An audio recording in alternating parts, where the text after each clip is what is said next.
This is Liz Colburn, host of Invited. Thanks for checking out the following podcast on Public House Media.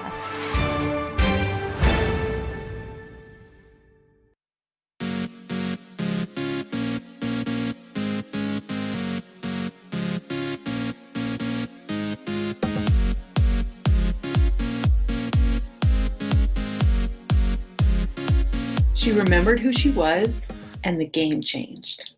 Hello, welcome to Choose to Rise. I'm so grateful that you're here with me today. And I want to share with you today some very personal tips, some things that I have been researching in my own life because I need them right now. But really just making sure that I'm helping empower all women, all moms in my space, and being able to help, like if I'm struggling with something, I'm guessing others are as well. So if I can shed some light on what's been working or what I'm doing, then maybe we can work together on building a strong, confident, age group of women that are coming up to be the new leaders of our lives. So today I want to share with you some ways to boost your daughter's self-esteem. Now, I talk a lot about how improving confidence and improving your self-care and improving patience and love and all those things for yourself. And today I want to just take it a little bit deeper and really kind of look at an underlying cause of some things that give you some tips and some strategies for the way our daughters are being raised in this society. I mean, we live in a culture saturated with digital altered images of impossibly thin women. Raising girls with high self-esteem can be a daunting idea, right? I mean, I know my own daughter watches a lot of YouTube and TikTok and all the things. And like, it's just, there's just things out there that make them feel inferior without even saying it, but they just start to think it. And it's all about what you're surrounding yourself with. And obviously, since I've become more aware of this, like I'm definitely limiting more of her time on that kinds of stuff and really focusing on what I can do at the age of 8, even to help her feel more confident in who she is and not really feel like her looks have to be the thing that is going to be the thing that influences people and helps her know that who she is. So I've got some tips and strategies, and some of these things I'm already doing and some other ones I'm going to start implementing right away. Like I said, my daughter's 8 and she came to me crying the other day that she hates her freckles and she doesn't want anyone to look at her with her freckles. And that's like the one thing that everyone notices about her. And they always say, "Oh, I love your freckles." And she's like, "I hate my freckles."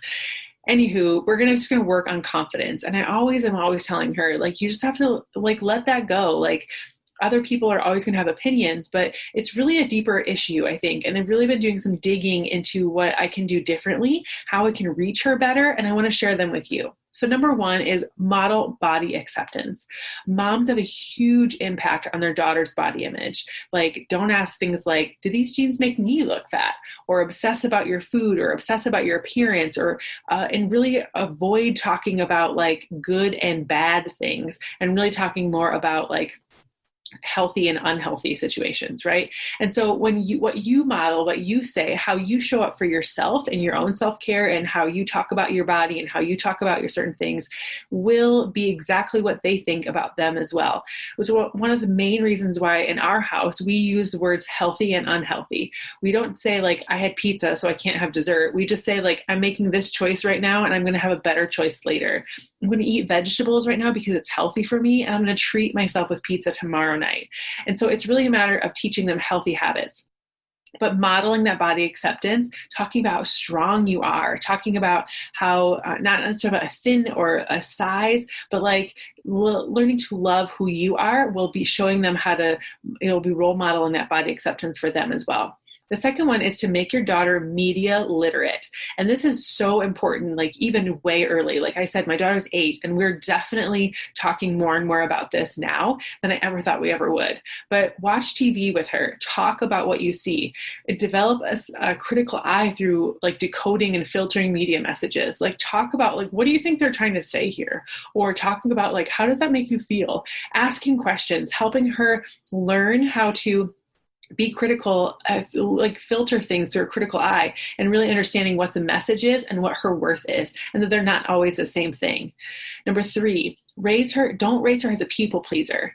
Encourage her to stand up for what she needs and what she wants. Create opportunities for her to use her own voice. Ask her questions, ask her what she wants out of the situation, have her explain her answers, let her make a choice and then honor that choice, right? Research shows that the more girls have the power, the empowerment to make their own decisions, the more likely they're going to be able to stand up on their own 2 feet faster in this world and be able to be empowered to go do things on their own. So create those opportunities for her, even young, and don't raise her to be a people pleaser, but doing things that she needs to do to stand up for herself. Number 4, start team sports early. Now, there's a lot of research on this as well and going the other direction, but research does show that girls who are on teams have a higher self-esteem than they do if they're not. There's a very common correlation in the experience, says Professor Bogie, between girls who play team sports and girls who suffer less with low self-esteem, because they're looking for other girls for their value and within, as opposed to looking for a boy's validation.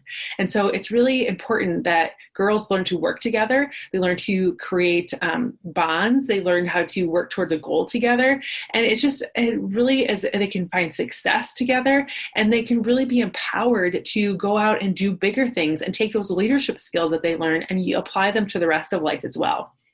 So the next one is, moms, don't borrow your daughter's clothes.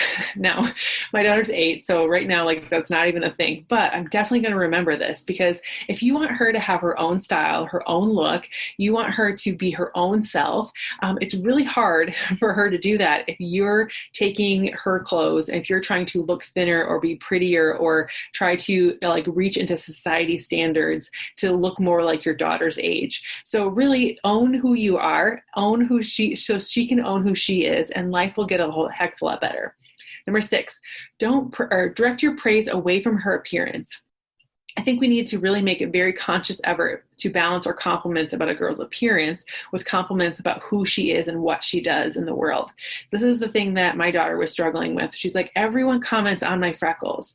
I want them to see me as funny and silly and someone who can do cartwheels, right? That's the wish of an 8-year-old. But really, what she's saying is, I don't want people to notice me for my height. I don't want people to notice me for my freckles. I don't want people to notice me for my braids. I want people to notice me because I can do something.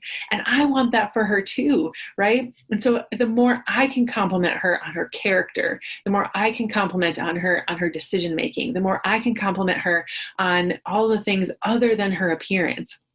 Those that are going to empower her, those are going to make her know her worth is well outside of what she looks like. And it will challenge you to match every compliment you give about her appearance to at least 2 compliments about a non-appearance thing. And that will definitely strengthen her confidence as she goes forward. And then don't let that stop with just your daughter. Work on all girls in your life, right? Your daughter's friends, your nieces, your sisters, your all women, right? Praise women on the things they do, not on the way they look. Next one I have for you is help her build skills that are independent of appearance. So let her get involved in activities that build self-confidence, get into those teams, right?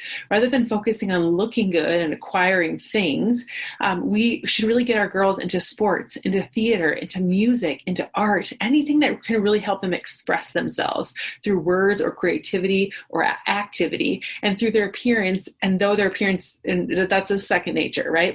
Girls can be pretty for sure, but what can they do with that, right? A pretty face isn't going to get them very far.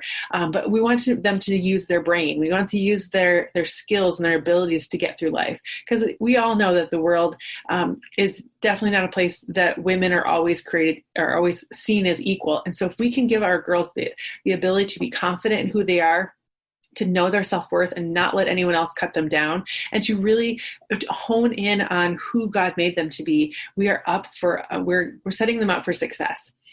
The next one I have for you is praise your daughter for her efforts rather than her performance. So this is a slightly different one, and focusing less on the outcome of the efforts and more on the development of new skills.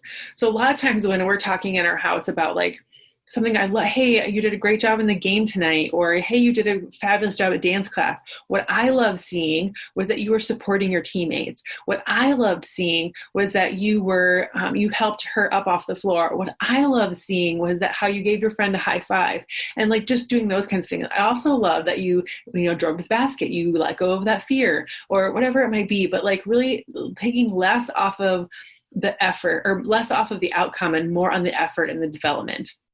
Mastery is what builds confidence. And so learning to tolerate failure fosters resilience. One of the things that we say constantly in our house is, when I struggle, I just keep trying, because when I fail is when I learn. That is like almost beat into my kids' heads.